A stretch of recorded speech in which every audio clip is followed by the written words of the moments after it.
দেখেন এই মরিচ গাছটা ভাঙ্গে হয়ে গেছে। মানুষ কত বড় পাষাণ, কত বড় বেঈমান। এই মরিচ গাছগুলা এত সুন্দর করে যত্ন করছি, এখন কটা মরিচ ধরবো, এই ধরন্ত গাছটারে মাঝখান থেকে ভাঙ্গে এইভাবে গাছের সাথে সাজাই হয়ে গেছে। সে কি মানুষ না অমানুষ? আচ্ছা বলেন তো ভাইয়েরা, এইভাবে যারা মানুষের ক্ষতি করে তাদের কি বিচার হওয়ার উচিত?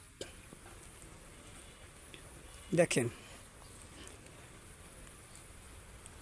আচ্ছা যে সময় গাছটা ভাঙলো, ওর বিবেকে কি বাধা দিল না যে এত বড় ক্ষতিটা